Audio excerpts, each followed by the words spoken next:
Olá, turminha do nono ano, forte abraço, um beijão para vocês. Nessa aula de hoje, dia 27 de abril, a gente vai dar continuidade no que se diz respeito à localização dos rios, a importância da hidrografia, tá? Vou tentar ser o mais breve para não tornar a aula cansativa, certo? Então eu vou trazer aqui com vocês toda a riqueza, todas as características da hidrografia no continente asiático. Eu vou estar escondendo um pouquinho o meu rosto aqui agora e vou estar passando para vocês essa aula. Aguardem também a nossa live, provavelmente deve ser na próxima semana, certo? Então, vamos lá. Vamos lá, turminha. Então vocês estão vendo aqui, esse mapa é um mapa do IBGE, Instituto Brasileiro de Geografia e Estatística, certo? E vamos trazer aqui as principais áreas hídricas do continente asiático. Observem que o continente asiático possui uma diversa formação de relevo. Com isso, nós temos também algumas diversidades, certo, dos rios asiáticos, que por sua vez possuem, turma, uma importância, né, no que se diz respeito à utilização, principalmente para a população, certo? Oferecendo alimento, água, principalmente energia elétrica e servindo como vias de transporte. A gente também não pode deixar de destacar a importância das vias de transporte. E aí, nós temos aqui a Cordilheira do Himalaia, certo? A formação da Cordilheira do Himalaia, que é de fato uma das principais áreas, né? É uma formação de planalto, grandes centros de espessoros de água e também um dos rios mais importantes, né? Um dos rios mais importantes nós temos aqui, ó, deixa eu ver aqui, o Ganges, o grande rio Ganges, tá? O Ganges, que por sua vez tem as suas questões religiosas com os hindus, né? O Ganges, que fica aqui numa área de planície, né? Então, dando continuidade, nós temos aqui também a região norte, né? A região da Sibéria, que também é a chamada Ásia Setentrional, cortado pelos rios siberianos Ob, Lenissei, certo? Então, deságua no Oceano Ártico e normalmente eles permanecem congelados. Uma boa parte dessa região hídrica aqui, ó, do extremo norte asiático, são rios que permanecem praticamente quase o ano todo na sua área na região aqui do extremo norte, ou chamada Ásia Setentrional, congelados durante quase o ano inteiro, certo? Deixa eu apagar aqui agora.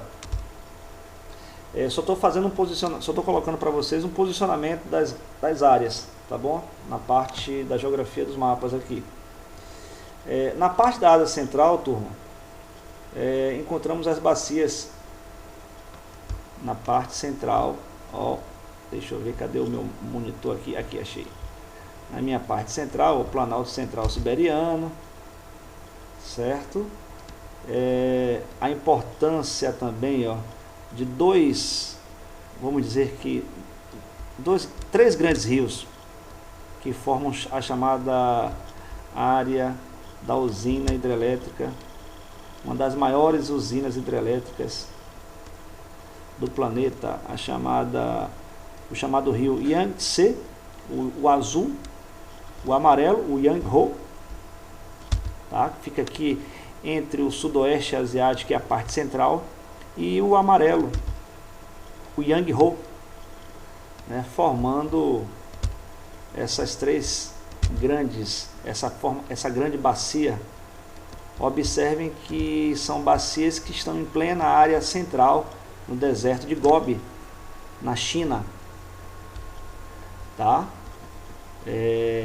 E também fica próximo aqui, margeando, né, o chamado deserto do Taklamakan.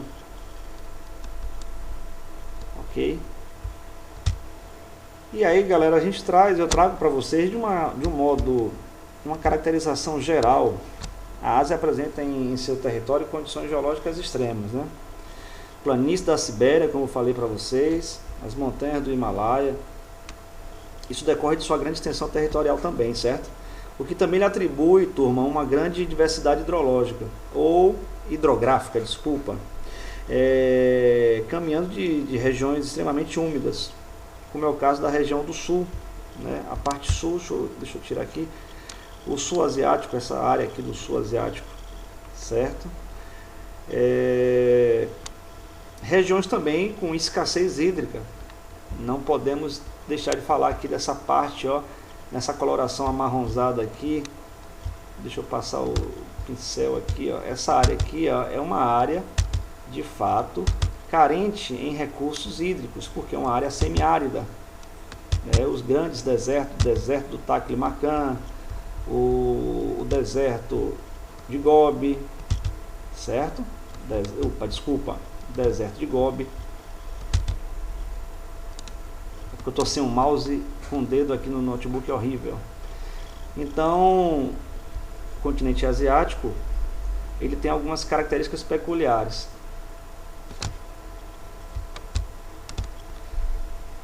Finalizando, turma, eu vou passar um vídeo para vocês também, falando sobre essa situação aqui, ó, do Mar do Aral, localizado aqui na chamada área de crescente fértil, tá? Um pouco acima aqui da Índia, mais precisamente aqui no Oriente Médio, tá? O Mar do Aral, que de fato no período da União Soviética, da ex-União Soviética, foi desviado algumas áreas hídricas para as atividades agrícolas. Com isso, o Mar do Aral, a cada ano que se passa, ele vem desaparecendo, porque é uma área que não tem um índice pluviométrico, né, muito bom, ou seja, existe uma área muito irregular na quantidade de chuva. Então é um mar que está desaparecendo a cada dia que se passa, em razão das atividades agrícolas. Tá bom, turma?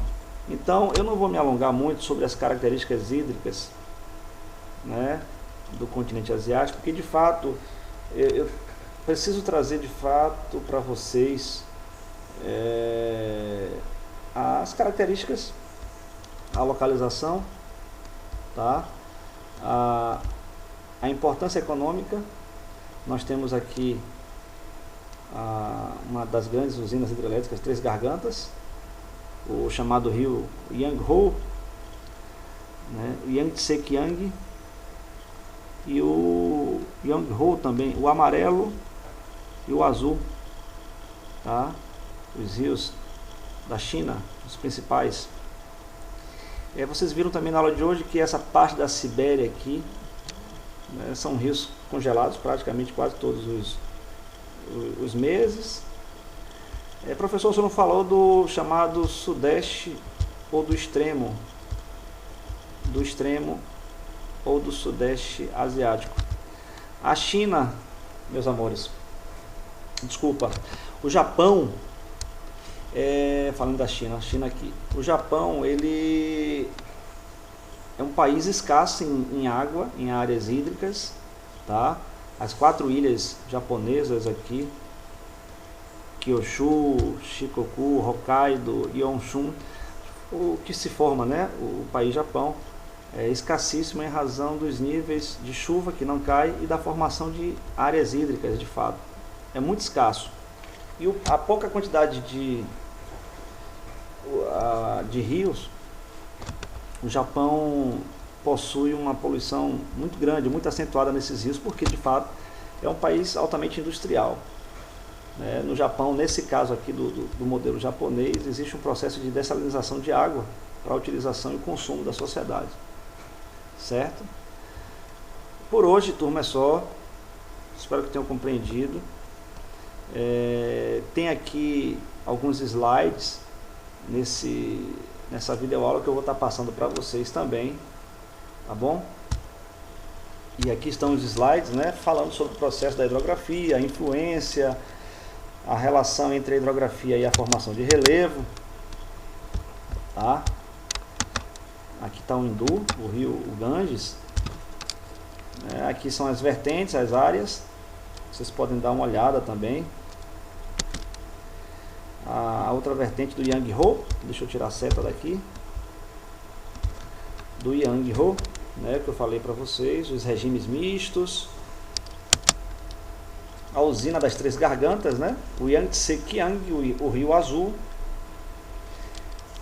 Formando essa grande construção, essa grande barragem, essa gigantesca barragem hidroelétrica, tá? Capacidade gigantesca. Aqui é o Ganges, a própria área da bacia do Brahmaputra, né? Os principais rios da Índia, o Ganges e o Brahmaputra, a importância deles em relação às questões de fertilidade, hidrografia, Oriente Médio, o Golfo Pérsico entre o Tigres e o Eufrates, a antiga Mesopotâmia, a crescente da fertilização nas atividades agrícolas. O Mar do Aral, que eu vinha falando para vocês, comentando sobre o processo de desertificação que vem sofrendo através das atividades agrícolas desde o período da ex-União Soviética. O Cáspio, por sua vez, também é o maior lago, né, que banha a Rússia e alguns países também da chamada Comunidade dos Estados Independentes, a Turcomenistão e o Cazaquistão, certo? O Mar Morto, eu vou passar um vídeo também sobre o Mar Morto, por que significa, qual o significado de Mar Morto, porque de fato não existe vida marinha, em razão da grande quantidade de sal, né? Em razão da grande quantidade de sal, e é atrativo turístico também, as pessoas acabam boiando, né, flutuando nessa área aqui, em razão da grande quantidade de sal. Bons estudos, turma, fiquem com Deus. Qualquer dúvida, Adriano, professorgel@gmail.com. Não vou estender muito a aula, de fato. Estaremos na live na próxima semana, tá bom? Um beijo do professor Adriano, fiquem com Deus.